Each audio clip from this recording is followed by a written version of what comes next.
Muito bem, nós estamos então às 20 horas e 46 minutos, hoje 5 de setembro de 2022. Muito boa noite a todos os queridos alunos, a paz do Senhor para todos. Estão comigo aqui na plataforma, por enquanto, Gustavo Maximiliano, Mahatma Bruno, Ronaldo Eusébio, Tânia Maria e Wesley Castro. E certamente que outros chegarão para a nossa aula de hoje. Mas nós já vamos conversando, estamos na hora, e vamos então trabalhando com a nossa história de Israel no Antigo Testamento. Eu vou começar a nossa aula de hoje com este mapa que os irmãos estão visualizando aí na tela. E antes de entrarmos neste mapa e concluirmos aí a nossa caminhada, a nossa jornada, acompanhando Moisés e o povo de Israel em marcha rumo à terra prometida. Muito bem, acabou de chegar também a irmã Eluane, já estava aqui e deu uma saidinha e voltou. Muito bem.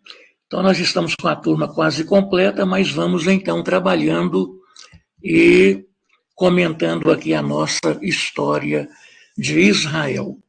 Então, antes de entrarmos neste mapa que os irmãos estão visualizando, eu quero voltar um pouquinho naquela outra aula quando falei sobre as origens de Abraão, a chamada de Abraão, e então a aliança que Deus fez com ele para formar a nação de Israel. E esta nação de Israel, ela começa, na verdade, agora com a saída do Egito, com o Êxodo.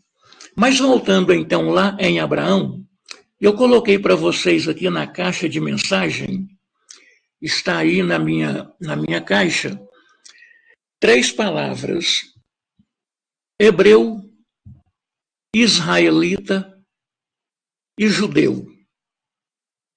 Eu quero perguntar para os irmãos podem participar. Por exemplo, se eu falar que todo israelita é um hebreu, eu estou certo? E se eu falar que todo hebreu é um israelita, eu estou certo também?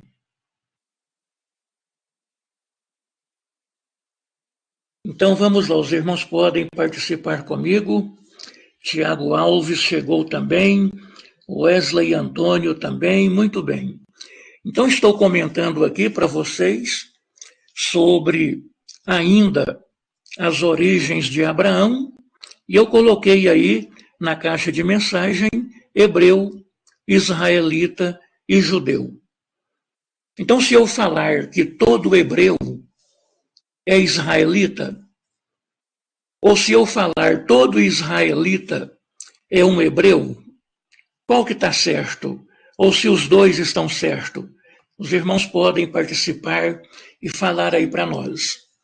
Diego, muito bem-vindo também, a paz do Senhor, acabou de chegar. Então, eu quero a opinião dos irmãos e vamos, então, definir aí essas 3 palavras para continuarmos aí no mapa e a caminhada com o Êxodo. Muito bem, então, mais uma vez, se eu falar hebreu e israelita, judeu, se eu falar que todo israelita é um hebreu, eu estou certo? Ou se eu falar que todo hebreu é um israelita, é a mesma coisa? Os irmãos podem comentar. Seu Diego colocou aí, todo israelita é hebreu. Sim. Agora, se eu falar todo hebreu é um israelita também, Tá certo também?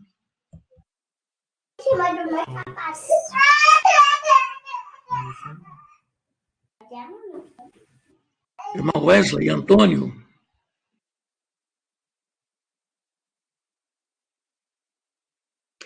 Sim, então vamos às opiniões dos irmãos.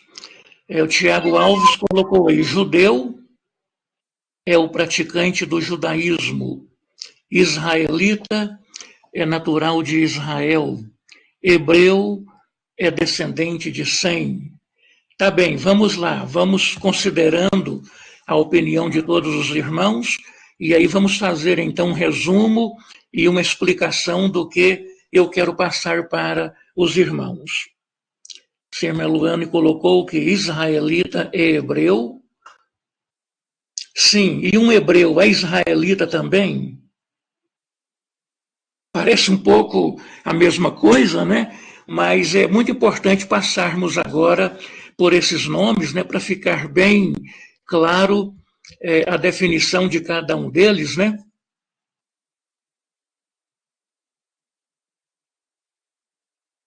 Sim, então vamos lá. Aí o Mahatma colocou, nem todo hebreu é israelita. Sim. Hebreu é de Eber, irmã Eluane, sim, hebreu é de Eber.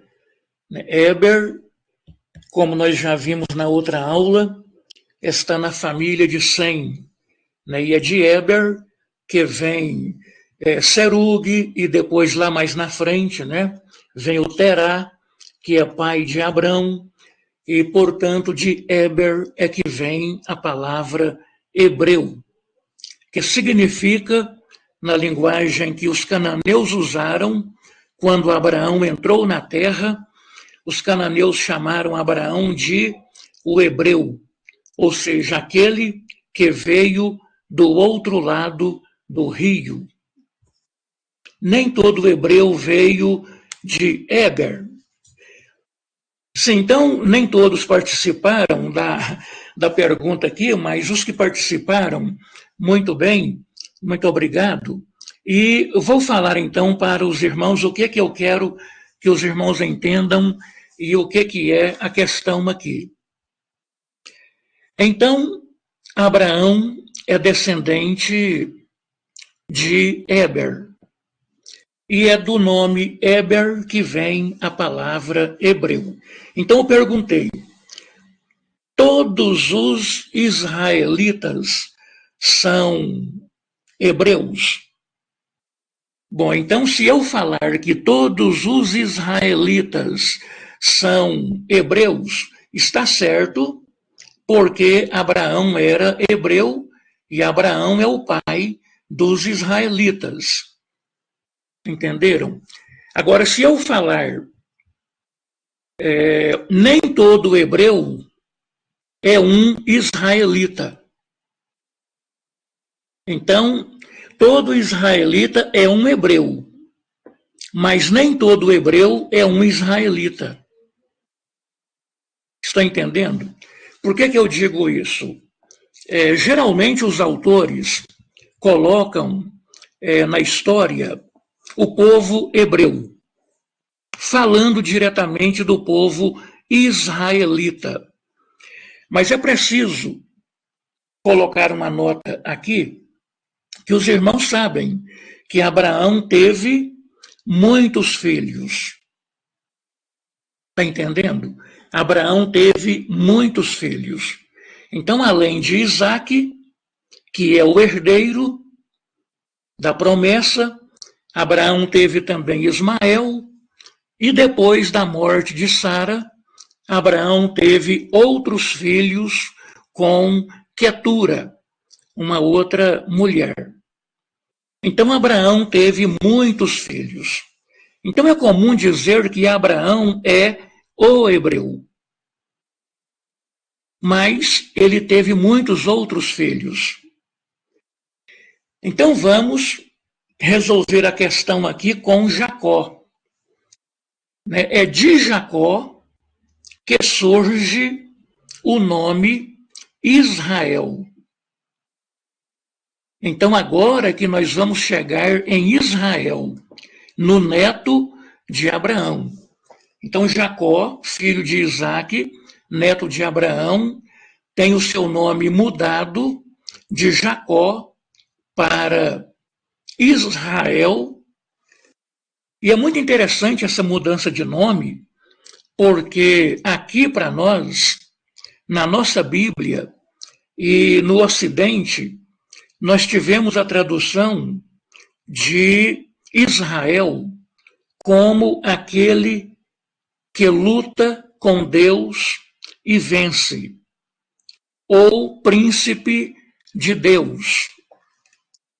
Os judeus, eles dizem que o nome Israel significa invencível. E é muito interessante isso, essa versão dada pelos rabinos.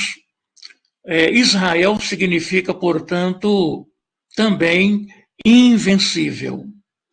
E isso é muito interessante, porque quando nós ligamos o povo de Deus do Antigo Testamento, portanto, Israel, que significa invencível, com o Novo Testamento, o povo de Deus que é a igreja.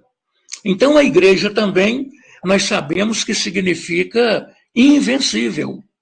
O significado é o mesmo. A igreja também é invencível. Jesus Cristo disse que nem as portas do inferno podem contra a igreja dele. Então é muito interessante notar isso. Israel, invencível. A igreja também invencível. Então o que eu quero mostrar para os irmãos aqui é que o nome israelita vem de Israel, portanto, a partir de Jacó. Então, se a gente fala que todo israelita é um hebreu, está certo, porque Jacó é neto de Abraão, o hebreu. Agora, se a gente generalizar e falar, por exemplo, que todo hebreu é um israelita, pode ter problema, porque os outros filhos de Abraão, e Abraão era hebreu, esses outros filhos de Abraão não tem nada de israelita. Então eu queria aqui só fazer essa observação, essa distinção, porque nós estamos estudando a história de Israel e, portanto, começando lá na origem. Então é interessante passar por essas questões aqui para ficar bem claro o que é hebreu, israelita e depois judeu. Na verdade, o termo judeu não vem bem do judaísmo. O judaísmo é tardio, né? Depois.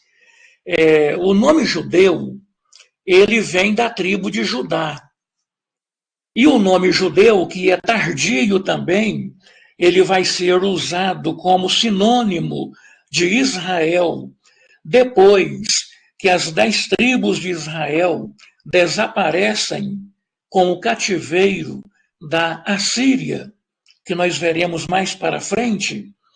Então aí é que surge o nome judeu, com a tribo de Judá sendo levada cativa para a Babilônia, e então, depois do cativeiro da Babilônia, é que vem a palavra judeu. E hoje, no nosso tempo, virou sinônimo, né? Se a gente fala judeu, é o mesmo israelita. Se a gente fala, aliás, hoje nem fala israelita, né? Hoje é israelense. É um judeu. Então, é sinônimo. Mas eu queria só fazer a distinção aqui para os irmãos a respeito de Abraão, o hebreu, israelita. Ele aparece com Jacó, o neto de Abraão, e depois, mais na frente, pela tribo de Judá, a expressão judeu. Então, só para ficar aqui mais trocado para os irmãos, mais detalhado, porque É interessante ter essa definição aí correta, né, certa, para quando alguém perguntar ou quiser conversar sobre o assunto, os irmãos estão bem orientados a respeito, não é mesmo? Tem alguma pergunta, alguma dúvida, alguma coisa para acrescentar?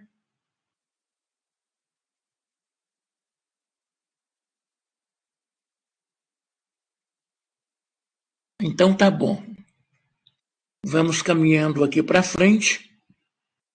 E mais uma vez, nesta aula, nós vamos usar o mapa que os irmãos estão visualizando aí. Eu coloquei esse mapa, que os irmãos já viram na semana passada, para novamente caminharmos aqui com Moisés e os israelitas saindo da terra de Gósen, aqui no Egito,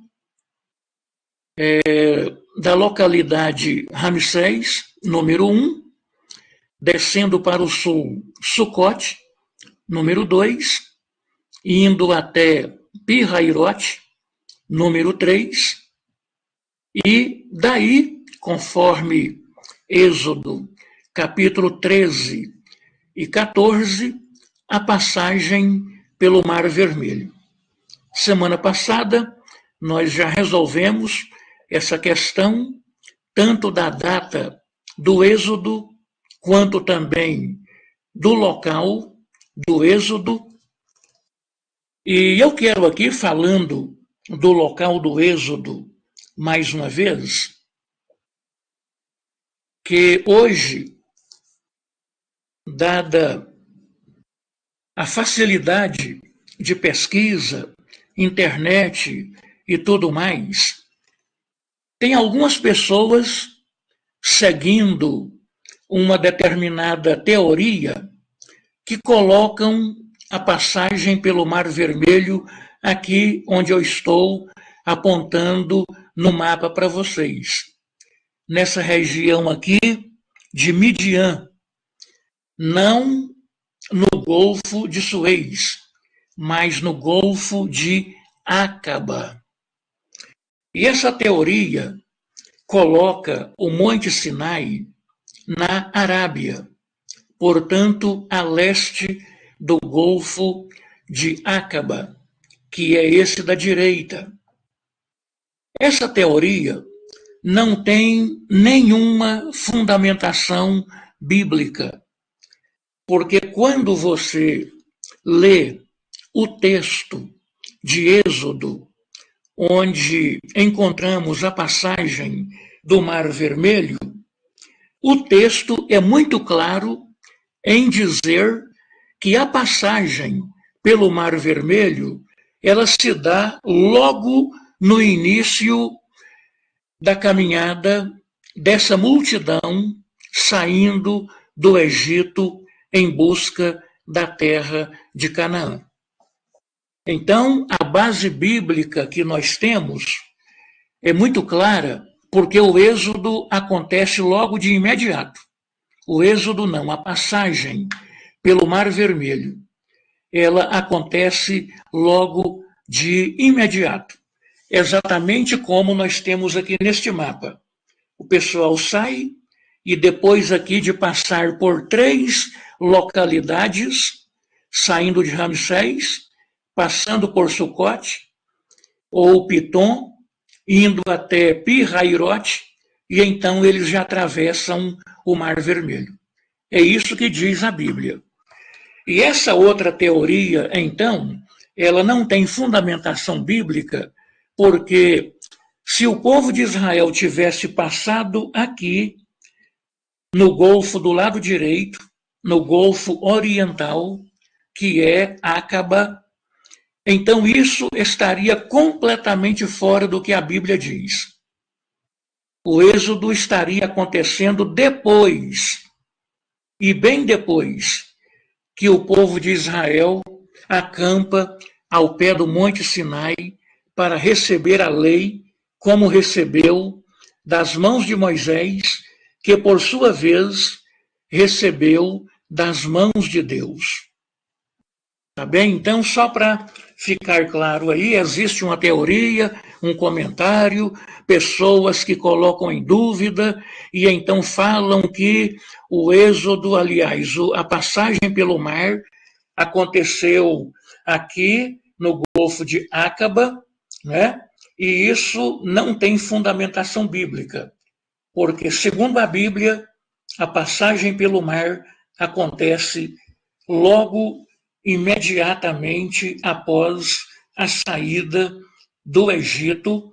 E como os irmãos podem ver, comentei semana passada, Moisés conhecia muito bem essa região e Moisés não levou o povo de Israel aqui em direção ao sul, porque essa era a direção como é até hoje para o interior da África, saindo, por exemplo, onde é hoje o Sudão e depois a Etiópia.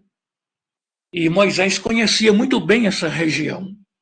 E os irmãos lembram também que Deus falou para Moisés não levar o povo pelo caminho dos filisteus. Os irmãos estão vendo aqui, na beira-mar, no mapa, filisteus.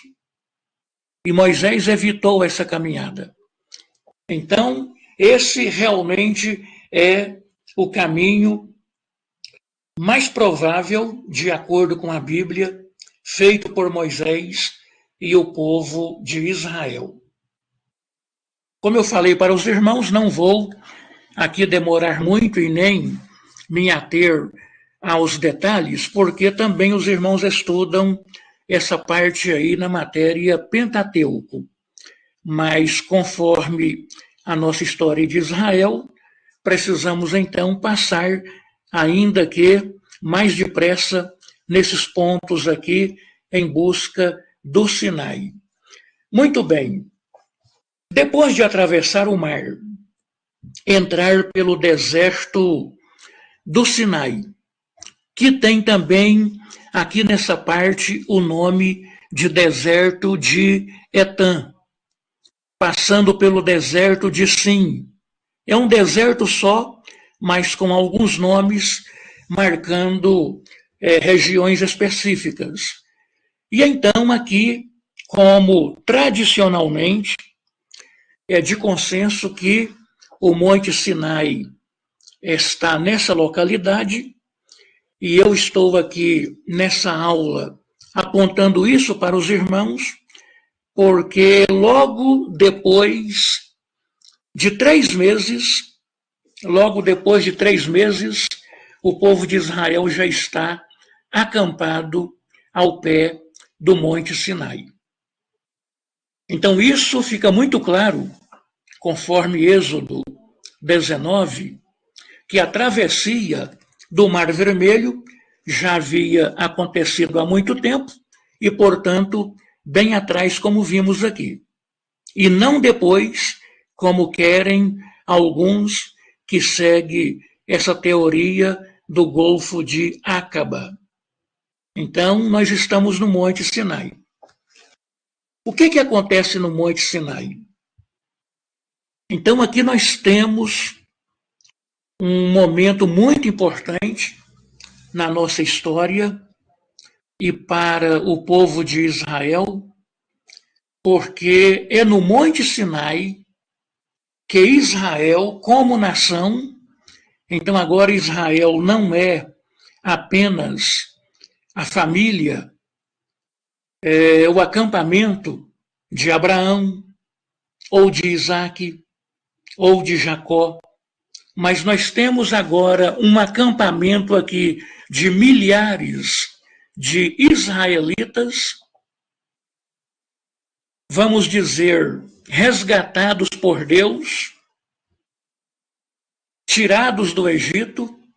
Então nós temos aqui o nascimento de uma nação, a organização de uma nação, e, na verdade, no Sinai, a instituição de uma nação, conforme Deus fala com Moisés, e agora esse povo não é mais um povo disperso, não é mais um povo escravizado, e esse povo agora é um povo que vai receber direto de Deus a sua religião. Vamos dizer aqui religião. Exatamente para contrapor alguns autores, e eu conheço vários e tenho na minha prateleira aqui, na estante, vários livros e autores que não consideram a Bíblia. E, por exemplo, esses autores, eles vão dizer que a religião de Israel foi aprendida com outros povos. Ora, a Bíblia deixa muito claro que nada disso aconteceu. Pelo contrário, sempre que Israel se envolvia com alguma divindade, algum culto religioso, imitando os seus vizinhos, esse povo era entregue por Deus nas mãos de inimigos e o povo de Israel era castigado e sofria, tanto que os irmãos lembram, e depois para frente nós chegaremos ainda em alguns pontos no livro de Juízes, e, portanto, Deus levantava num momento ou noutro um juiz para disciplinar o povo. Então, o que eu quero deixar bem claro aqui no Sinai é que é um ponto muito importante na história do povo de Israel, porque é no Sinai que Israel recebe a sua fé, a sua religião e a sua experiência com Deus. O povo de Israel no Egito sabia de um Deus dos seus antepassados. Essas tribos, esse povo de Israel sabia muito bem do patriarca Abraão, Isaque, Jacó. Eles tinham a tradição oral de pai para filho, de geração após geração.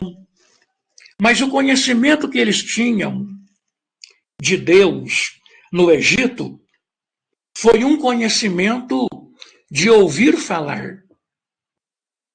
E agora, quando todas essas tribos de Israel, reunidas nesta grande multidão, saem do Egito, no comando de Moisés, e os milagres acontecendo, as 10 pragas, a morte dos primogênitos, o milagre da passagem pelo Mar Vermelho, o milagre da morte do exército de Faraó, cavalos com cavaleiros, todos mortos no mar. E aqui até um ponto que a gente precisa de lembrar. Sempre que alguém afronta a Deus, ou sempre que alguém ousa falar contra o que Deus disse, preste atenção nisso, Deus vai dar em dobro para essa pessoa nesta tentativa de contender com Deus, dizendo o contrário que Deus diz.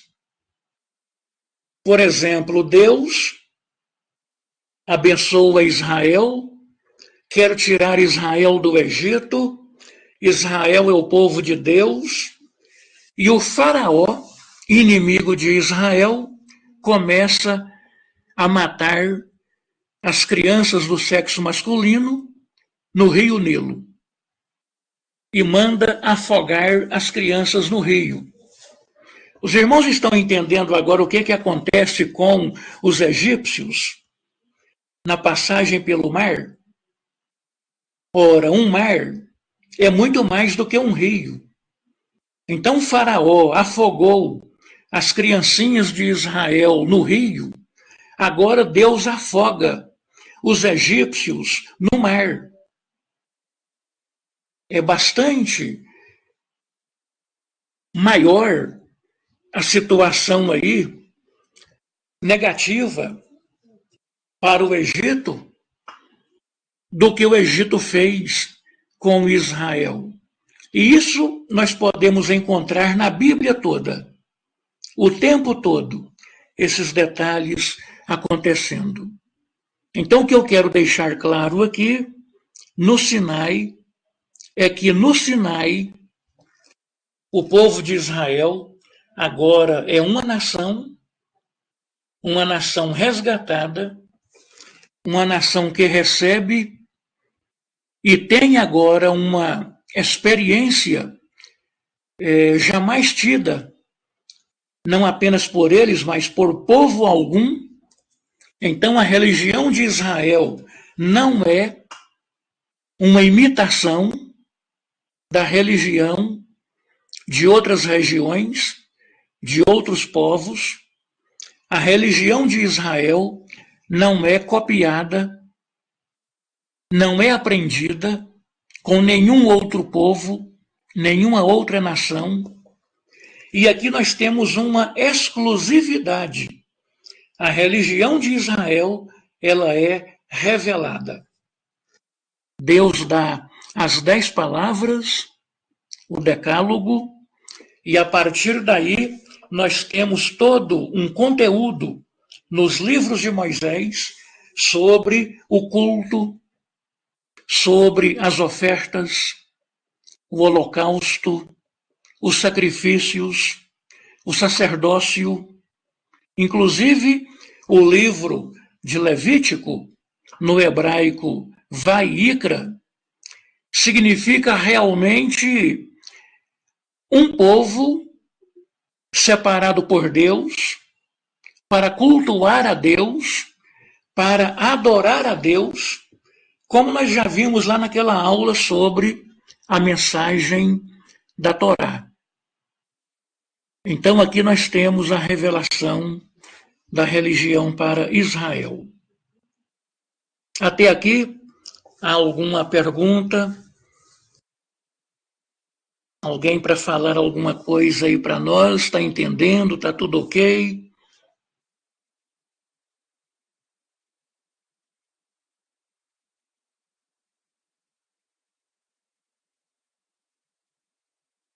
Sim, Ronaldo, tudo ok. Muito bem. Sim, Meluane, então vamos caminhando. E a turma toda aí. Bem, nós não vamos então passar por cada momento, apenas lembrar aqui no ponto 12. Está pequenininho aqui, 12, né? No ponto 12 aqui, nós temos então Cádiz Barneia.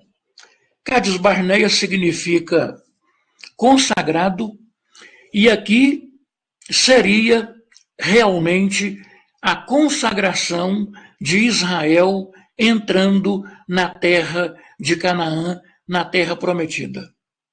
Mas aí vocês lembram que houve o relatório de incredulidade dos 10 espias, e então houve rebelião aqui em Cádiz Barneia, e ao invés de entrar na terra de Canaã, eles retrocedem e aí vão peregrinar pelo deserto durante pelo menos aí 38 anos ou mais, porque 40 anos foi o total, né, da saída e da entrada.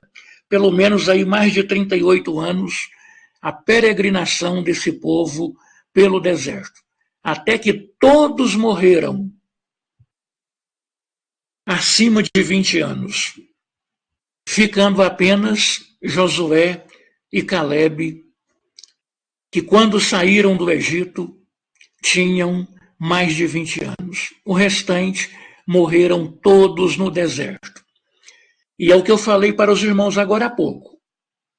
Deus falou para Israel, através de Moisés, que a terra prometida era uma terra boa, uma terra que mana leite e mel, uma terra que o povo comeria do fruto de árvores que eles não plantaram, que o povo de Israel habitaria em cidades que eles não construíram. E o que os 10 espias negativos falaram no relatório deles? Tem uma expressão muito que a gente precisa lembrar aqui.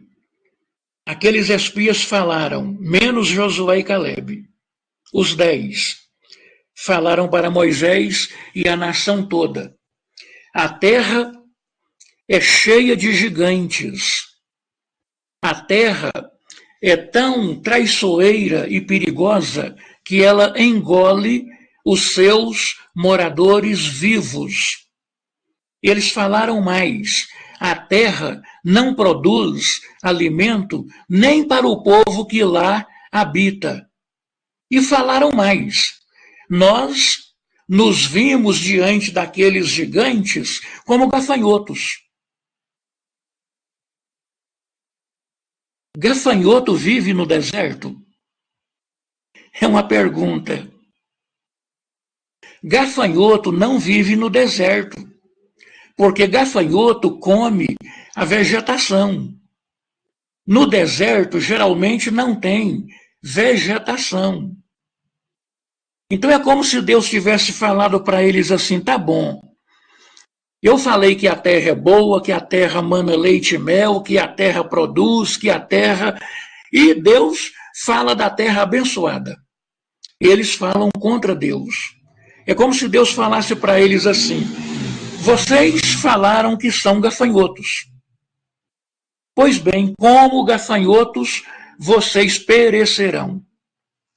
E foi o que aconteceu. Todos morreram no deserto e não entraram na terra de Canaã.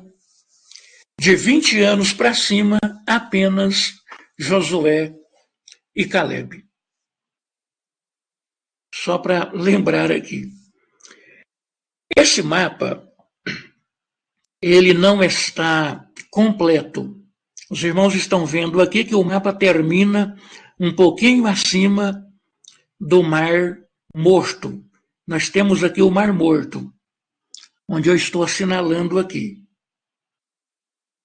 E aí para cima ainda tem, para vocês que conhecem bem o gráfico, o mapa.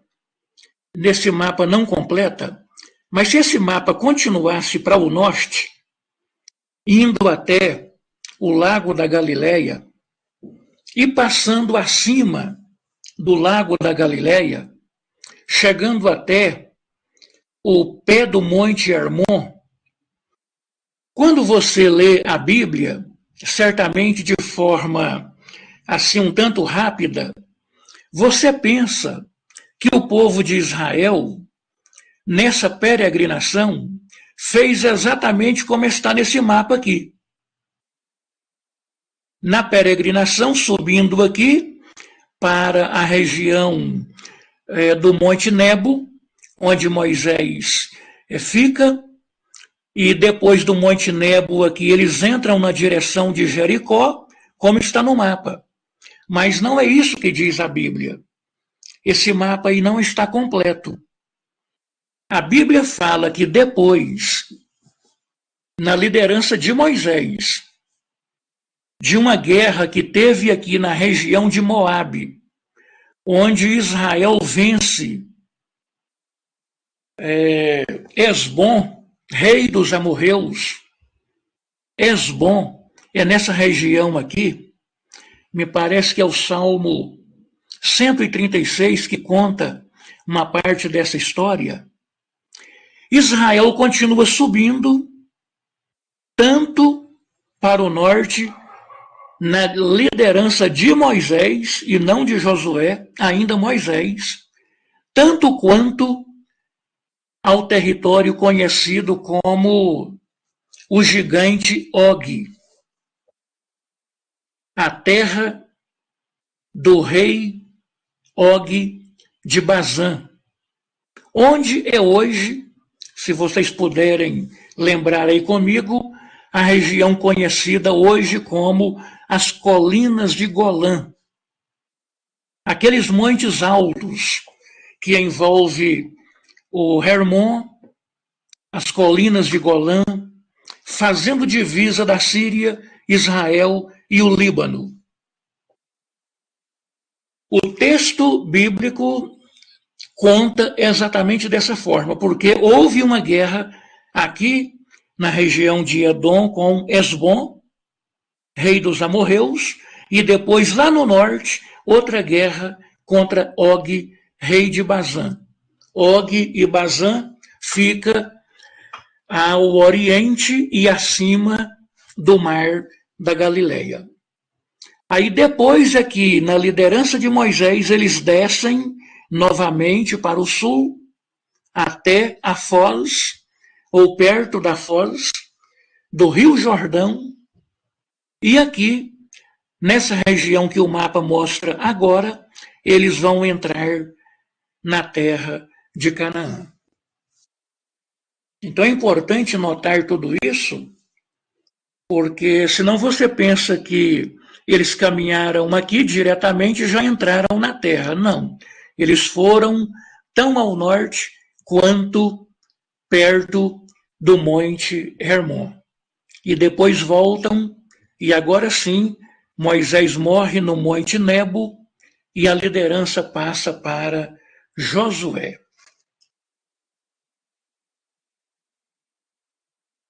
Eu quero comentar para vocês alguns detalhes interessantes na nossa história. Por exemplo, lembrando aqui do que eu já falei numa outra aula, quando Moisés tira o povo de Israel do Egito, nós não temos uma fuga. Então, é curioso que alguns autores colocam a fuga dos israelitas do Egito. Jamais houve uma fuga. Não foi uma fuga. Inclusive, nós temos em grego, nas nossas Bíblias, a palavra êxodo. E êxodo, você sabe, significa saída. Então, o povo sai do Egito. Não é fugindo do Egito. Não é uma fuga. É uma saída. E uma saída, digamos, honrosa. Porque Deus manda Moisés e Arão expoliar os egípcios, recebendo ali ouro, prata, tesouros, riquezas, como se fosse assim uma indenização por tanto sofrimento e escravidão que eles passaram no Egito. Então eles saem à meia-noite, Êxodo 12, depois da Páscoa, mas é uma saída. Não é uma fuga. E agora, o mesmo eu quero comentar para os irmãos aqui, na entrada na terra prometida. Os irmãos devem lembrar, e eu quero citar aqui, pelo menos os principais impérios que o mundo já teve, e eu posso começar aqui com o Egito, passando pela Assíria, Babilônia, os medos e persas, os gregos, os romanos. Depois dos romanos, então, vem o período nosso, do Novo Testamento, da Igreja, e nós vamos ter outros impérios, os mamelucos do Egito, o povo de Maomé, que aparece na história lá no ano 622, e conquista toda essa região que estamos aí estudando. Em 1453, com a queda do Império Romano do Oriente, entra os turcos otomanos até a Primeira Guerra Mundial, 1917, quando termina, e a Inglaterra sai vencedora nessa guerra e passa o Império Britânico a administrar essa região. O que eu estou dizendo para vocês? Que todos os impérios mundiais, e olha que eu contei aí, eu acho que uns 10 impérios, todos esses impérios pisaram, conquistaram, mandaram na terra que Deus deu e prometeu a Israel. Todos os impérios que já passaram, eles dominaram sobre Israel e esse pequeno pedaço de terra. Pelo menos todos esses principais que eu passei para os irmãos agora. Agora eu pergunto, quando é,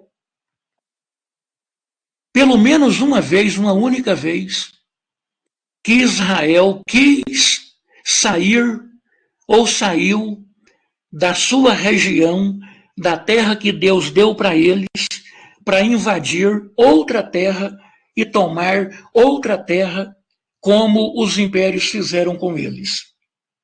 Alguém pode dizer para mim, pelo menos, uma única vez?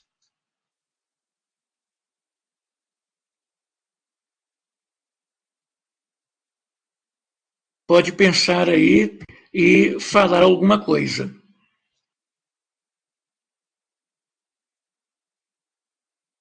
Sim, Diego, vamos ver aí então a distância percorrida pelos espias. Eu não tenho aqui agora, Diego, em quilômetros, mas é outra coisa interessante, boa pergunta. Os espias partiram da região aqui de Cádiz Barneia, eles entraram na terra de Canaã, por onde Israel deveria ter entrado, por aqui, e eles caminharam tanto quanto a mesma distância lá no norte, perto do Monte Hermon. Isso o texto bíblico fala.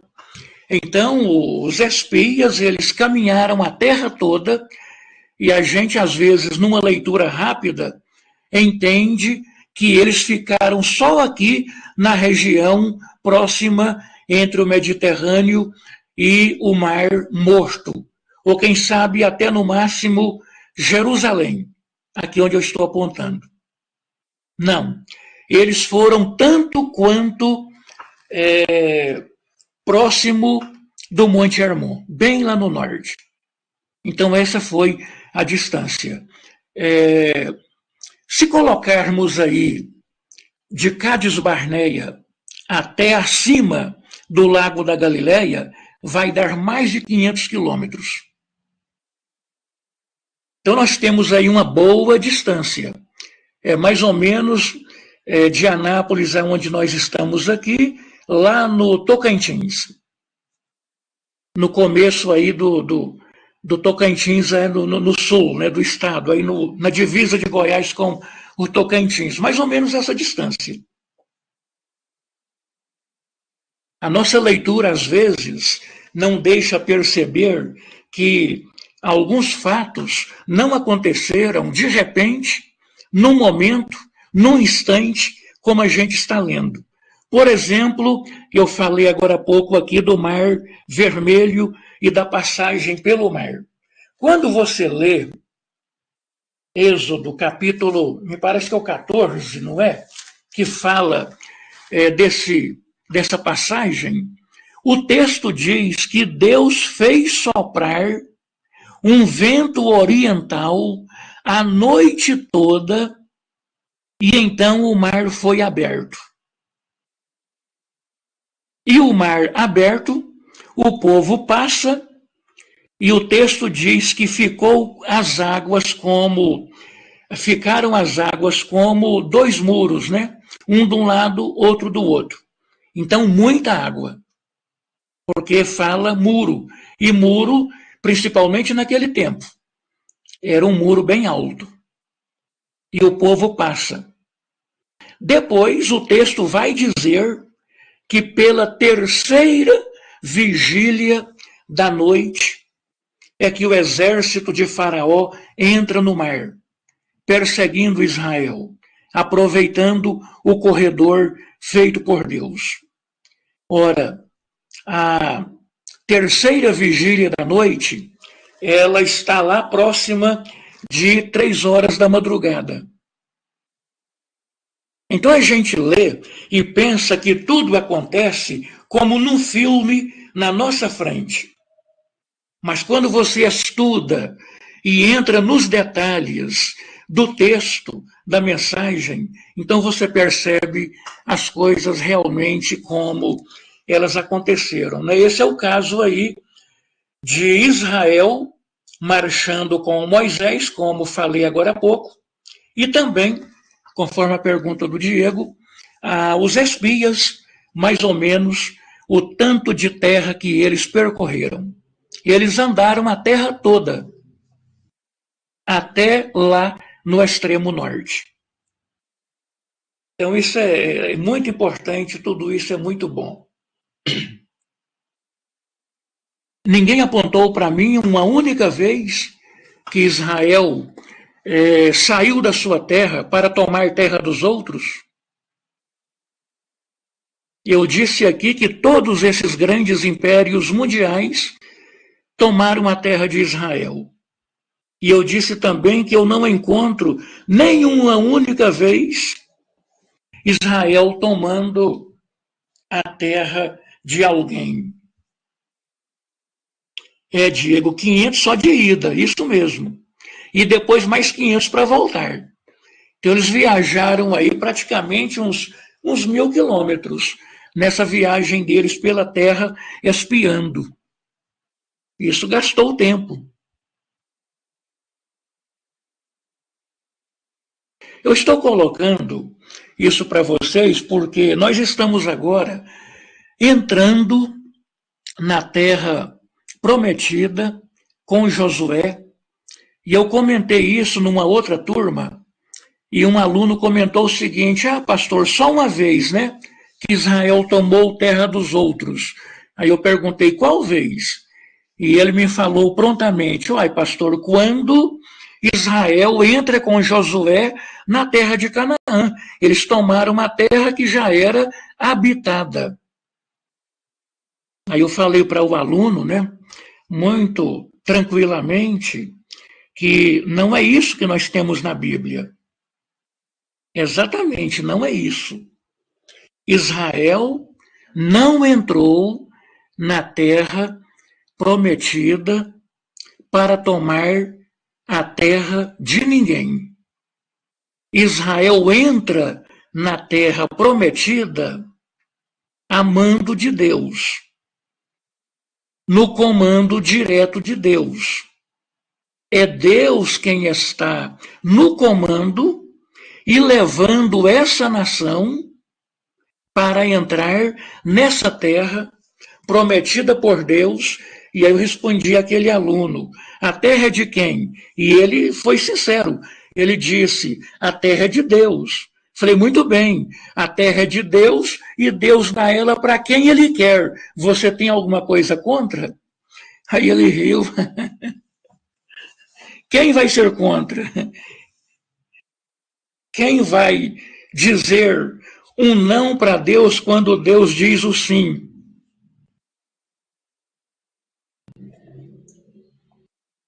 Eu faço questão de entrar nesses detalhes porque me incomoda e é totalmente fora do contexto quando alguém usa essas linguagens. A Israel fugiu do Egito. A Israel entra na terra de Canaã para tomar a terra dos outros. Lá já tinha moradores, Tinha, lá tinha moradores, Deus falou. A terra do Cananeu, do Girgazeu, do Jebuseu, do Filisteu, né? Filisteu ainda não, ele vem depois, mas tudo bem, vamos lá, esses Zeus aí, os Eveus, né? Esses povos todos, pelo menos aí, 7 nações, conforme Gênesis 15. 7 nações habitando Canaã. Israel vai entrar nessa terra e possuir essa terra. Então Israel não está invadindo, não use essa linguagem. Israel não está tomando essa terra, não é isso. Israel está tomando posse, isso sim, tomando posse dada por Deus conforme a promessa de Deus. Não é um tomar dos outros, é um tomar posse com Deus colocando o seu povo nessa terra. E é aí que eu quero chegar com os irmãos. Quando Josué e a nação toda atravessa o Jordão, e esse atravessar do Jordão é novamente um grande milagre, porque o Jordão, como o Mar Vermelho, ele forma um corredor, e vocês lembram que o texto diz que era tempo de enchente, então era tempo de chuva, o Jordão estava transbordando, diz o texto, e então se formou um corredor entre as águas, e os sacerdotes, Josué e todo o povo atravessa o Jordão. Quando eles atravessam o Jordão, o primeiro local que eles acampam está aqui a palavra, Gilgal, bem pertinho de Jericó, à vista de Jericó. E então eles montam aqui aquele imenso acampamento, aquela grande multidão, em Gilgal.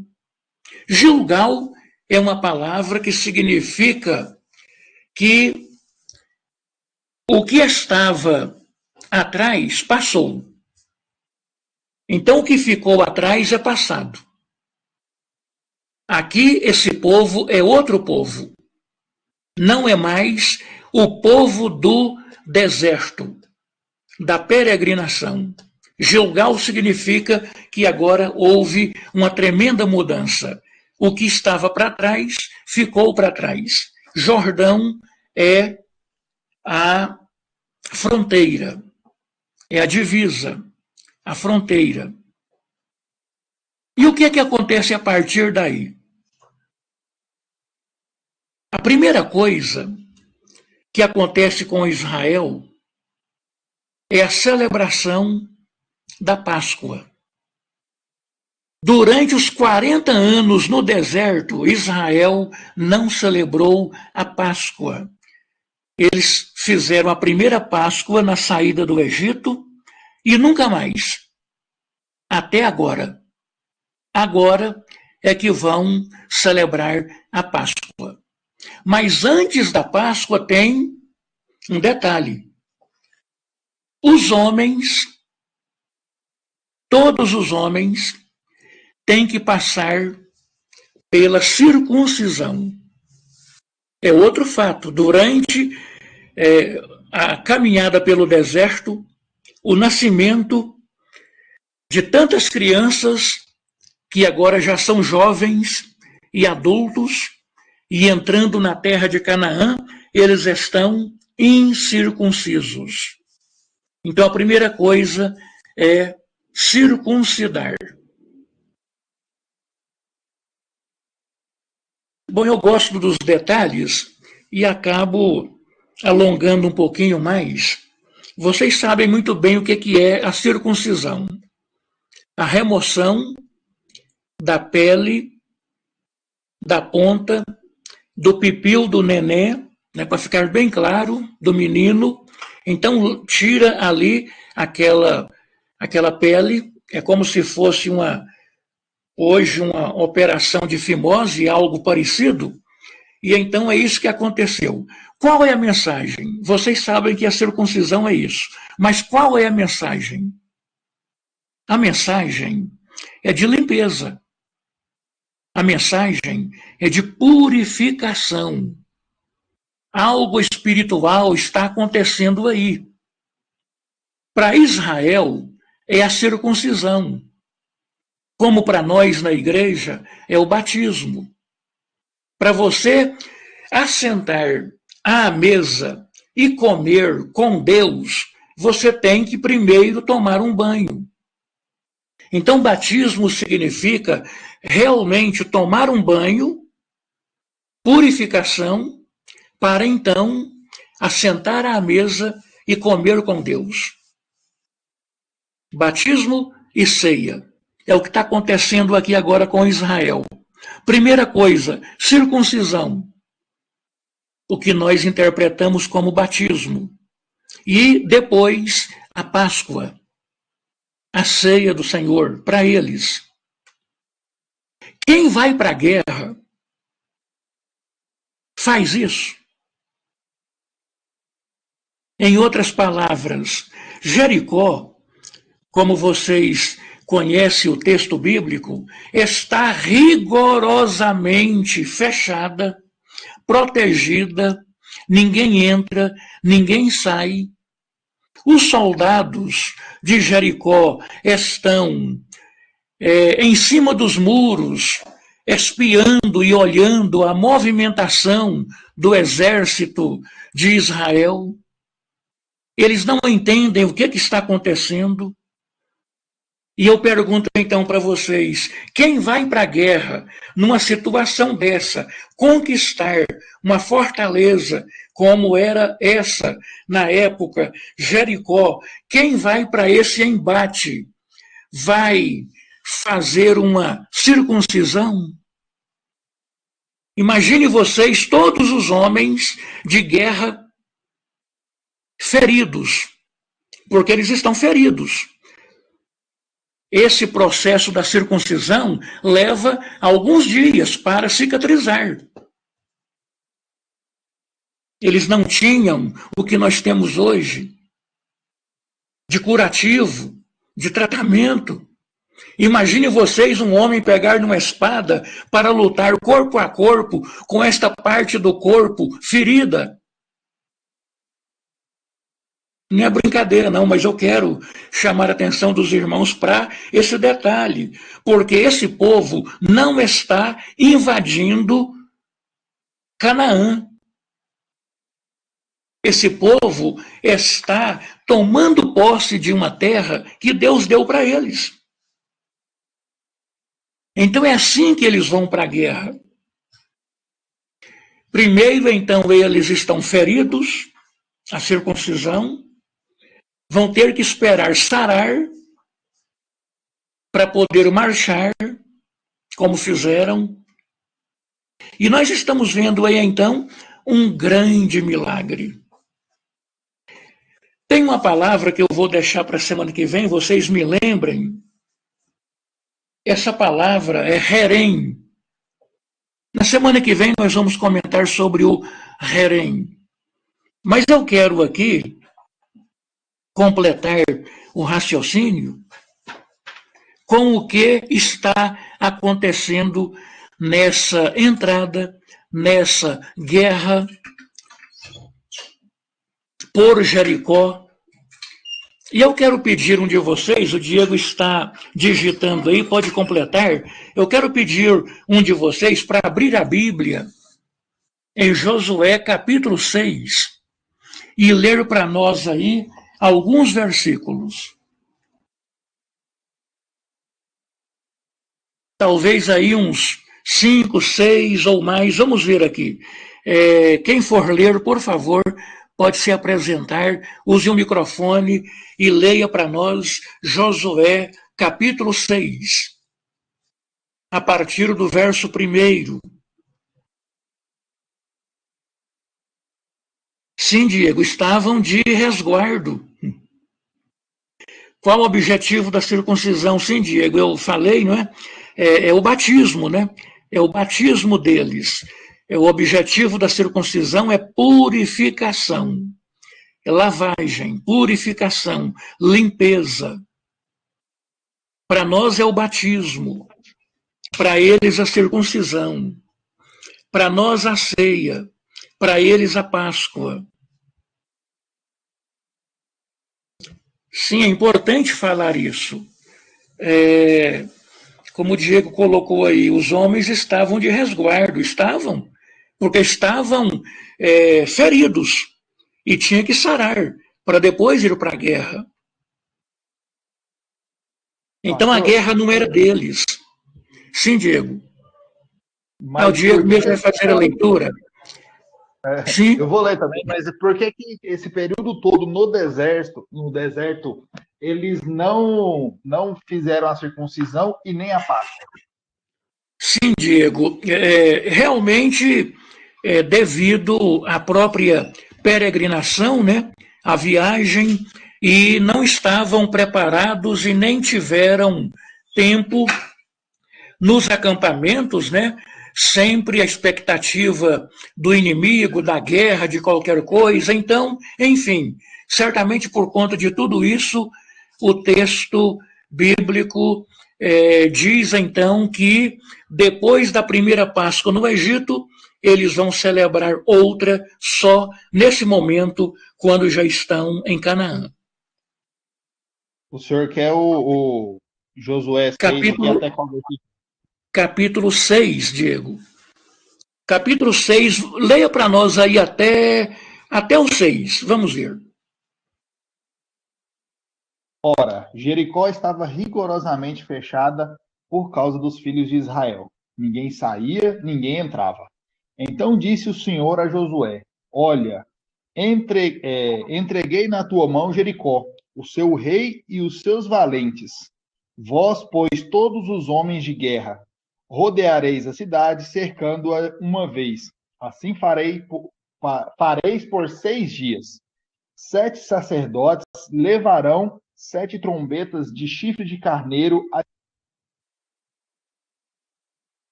Sim, Diego, deu uma falhadinha aí. Tá bem, daqui a pouquinho, então, o Diego complementa para nós. E, enquanto isso, eu quero voltar aqui a Josué, antes ainda da batalha pelos muros de Jericó.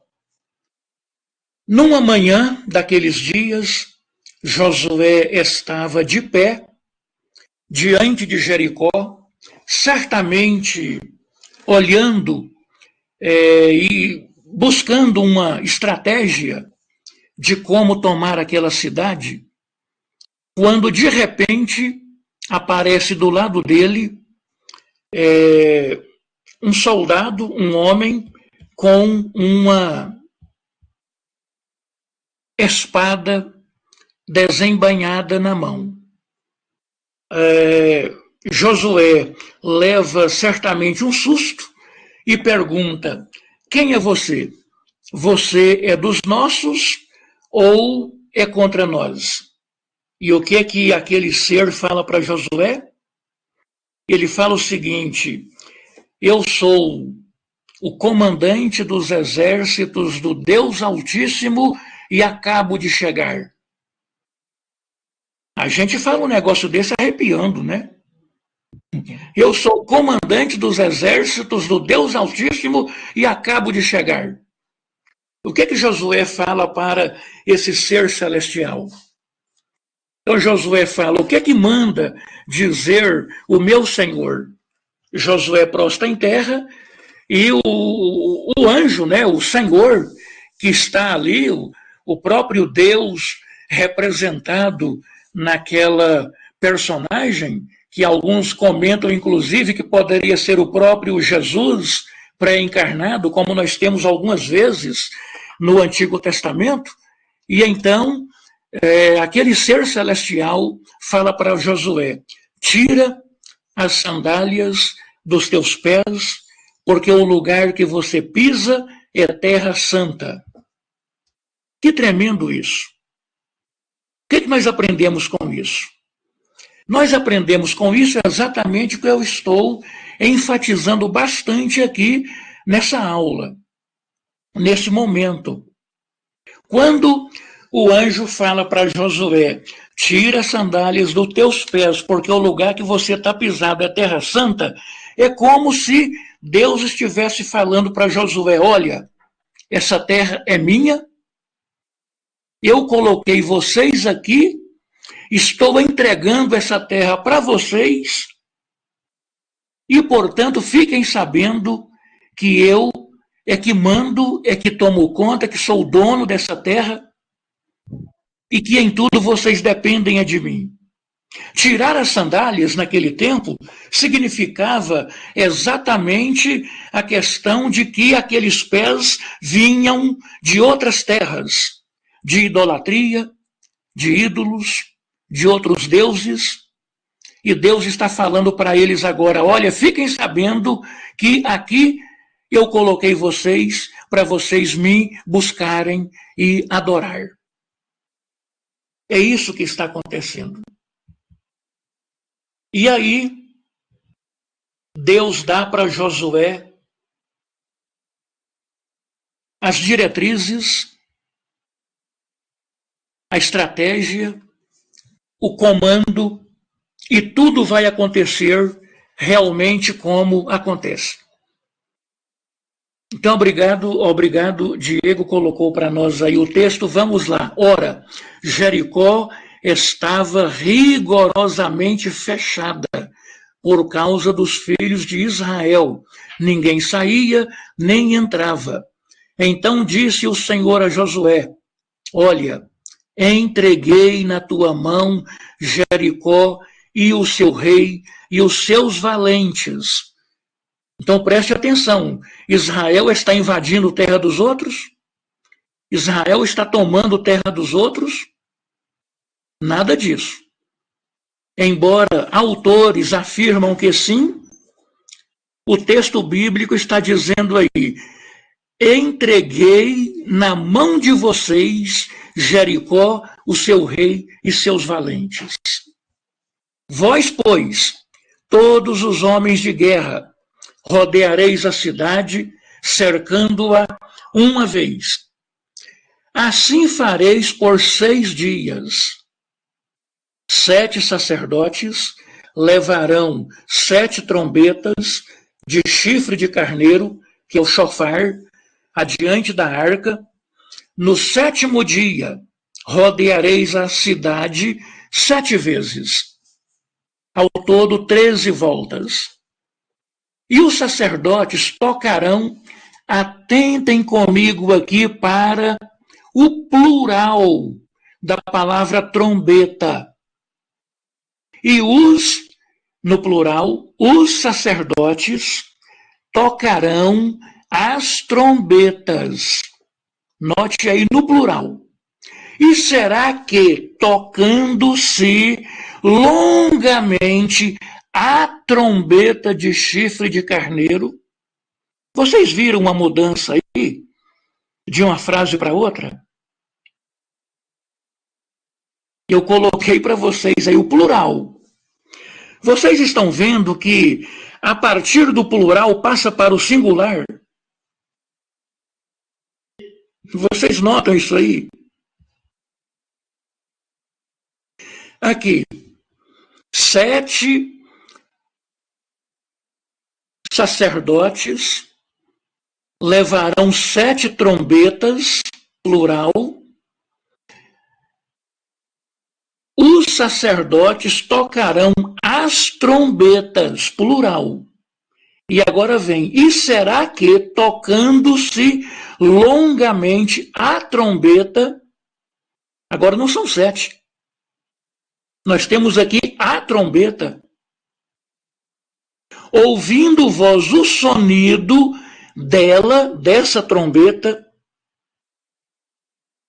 Bom, é só para atiçar um pouquinho aí a curiosidade de vocês, tá bem? É só para despertar um pouquinho aí a questão que é muito importante aqui.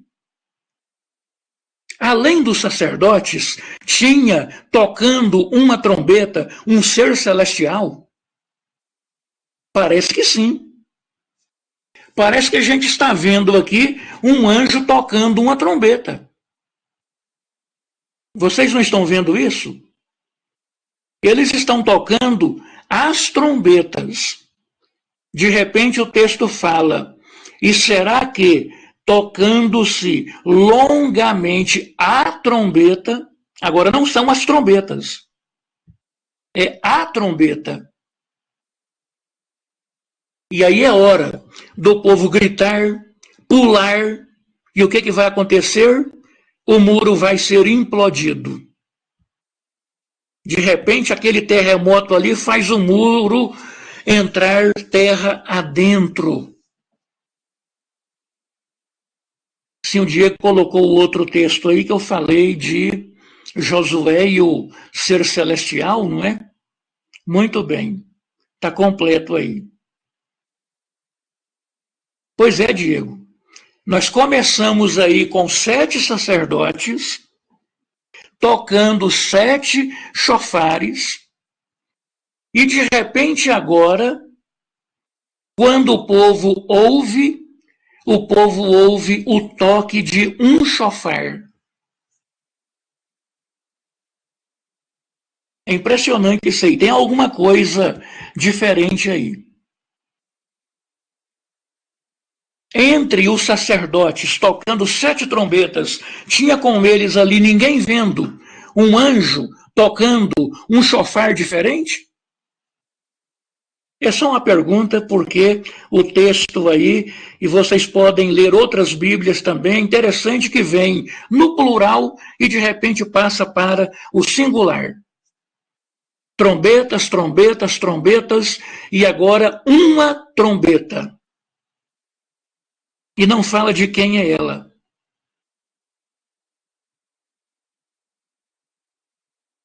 Alguém quer comentar alguma coisa, fazer alguma pergunta?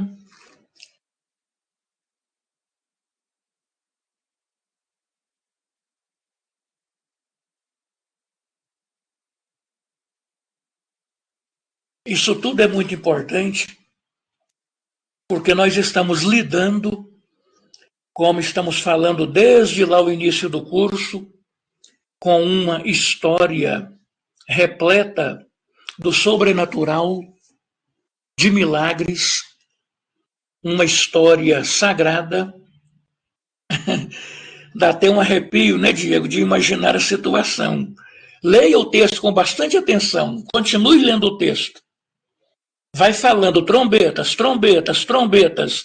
De repente, ao toque da trombeta, passa de repente do plural para o singular. Amém, irmã Tânia? Então tá boa a aula. Eu fico aqui sozinho, né? Falando com vocês aí sem ouvir ninguém, fica parecendo que uns 2 ou 3 só que tá me ouvindo, mas todos estão atentos, né? Muito bem, façam isso porque, gente, é bom demais isso aqui. A gente está trabalhando com uma história que é só milagre, o tempo todo. É o sobrenatural de Deus acontecendo. Então Israel não foge do Egito, Israel não invade Canaã, nada disso. Israel o tempo todo está sendo conduzido por Deus. O tempo todo.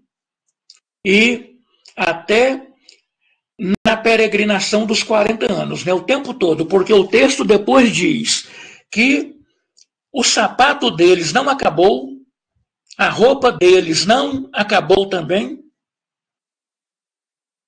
40 anos.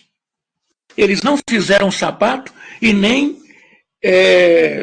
teceram roupas para a vestimenta, porque era peregrinação o tempo todo, caminhando, acampando, levantando, partindo. Então, o tempo todo acontecendo. E como o nosso livro, na introdução vocês viram isso, né? A maneira de tratar essa história, crendo em Deus, na revelação, e a outra maneira, como muitos fazem, de tratar essa matéria com incredulidade. Então, o nosso autor salienta bem isso, Pode falar, Diego.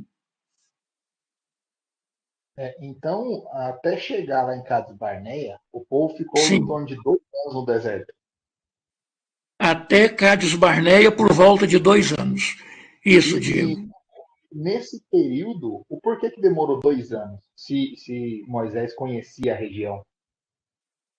Isso, a caminhada não foi uma caminhada normal, né, Diego?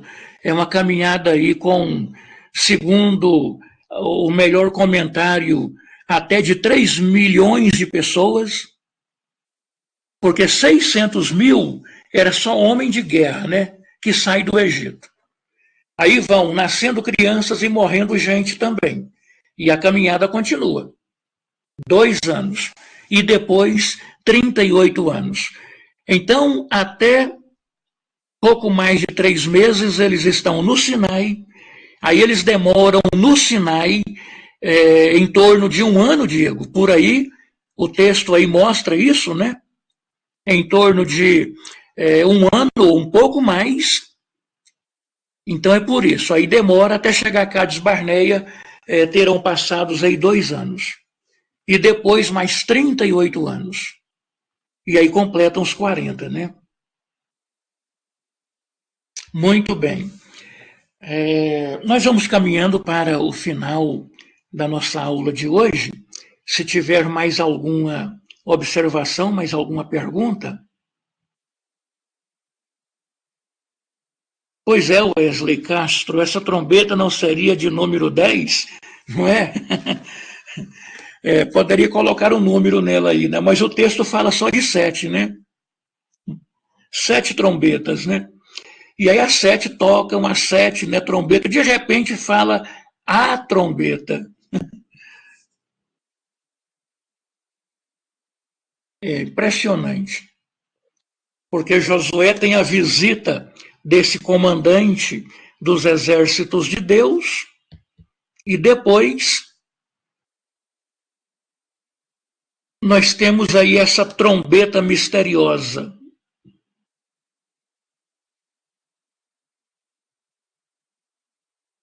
Ah, sim, o Diego, eu não entendi, então, obrigado aí pela clareza. Wesley perguntou, não foi a trombeta de número 10, né? É o livro de Números 10, né? Capítulo 10.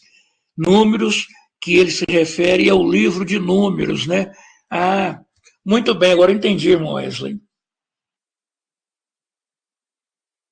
Eu tinha pensado que era a trombeta de número 10. É Números capítulo 10. Ah, muito bem. É uma trombeta misteriosa, né? É um chofar aí diferente, porque vem no plural, passa para o singular, e aí quando o povo ouve essa trombeta no singular, é que o povo grita e pula e os muros vão abaixo. Realmente o que estava acontecendo aí é um milagre. Então, na semana que vem, eu vou comentar a questão do Herém, e aí vai acontecer agora o Herém. É o que nós estamos comentando, a guerra não é de Israel, a guerra não é do homem, a guerra não é daquele povo, a guerra é do próprio Deus, conhecido no Antigo Testamento todo como o Senhor dos Exércitos. E é isso que está acontecendo nesse momento. Semana que vem nós vamos entrar nessa parte. Eu vou parar a nossa gravação aqui